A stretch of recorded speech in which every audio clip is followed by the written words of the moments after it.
Fiso, in the Pacific, there's a lot of attention that's given to our vulnerability and our disadvantages. And that is important because we need to know what the barriers are in order to overcome them and know what interventions are needed. But what do you think are our strengths and our advantages that we really need to play up and emphasise at work and at school to help us get ahead? Well, I think in times of emergency, like you look at when we had the first lockdown, Pacific families are an extended family. They look after each other, everyone checks on everyone else. A lot of us are living together in the same households. So the collective will to help each other is, I think is something we can be proud about. Because if you look at what's happening in other communities, isolation and not being able to access other people is a big problem. But for Pacific, it isn't. But at this time, when we've got these challenges of the largest number of, because the layoffs and the redundancies disproportionately hit Pacific. Health conditions disproportionately hit Pacific. Housing inequities disproportionately hit Pacific. So you put those together, they are New Zealanders. And let's not forget, we talk about Pacific, but they're Pacific New Zealanders. And if they're in need, then it should be based on need that we allocate the resources.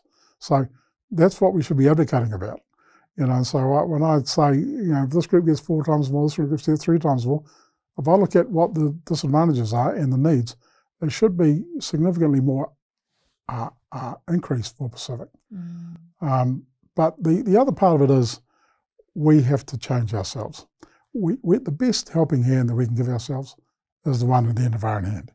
We must take the challenge and go, we've got to figure out some problems, the solutions. We can't just revert back to our old system of sitting around in circles and, trying to get consensus.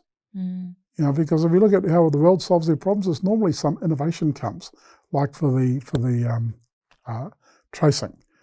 Sam Morgan puts out a digital device that can help the whole thing.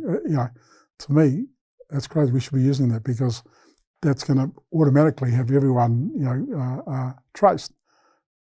But we're not doing it. But across the world, the vaccines someone will find the vaccine because they've gone out and taken a risk, and therein lies our issue. We have to be risk takers and get out of the way that we do things. Our own culture can work for us in these emergencies, but they can work against us in terms of finding solutions and getting us forward. Well, you've given us some really great food for thought and some great suggestions about how we can take aspects of our culture and apply them to help us find success in New Zealand and abroad. So thank you so much for joining us on the show. Thank you, Tupe. I look forward to being back on. Okay.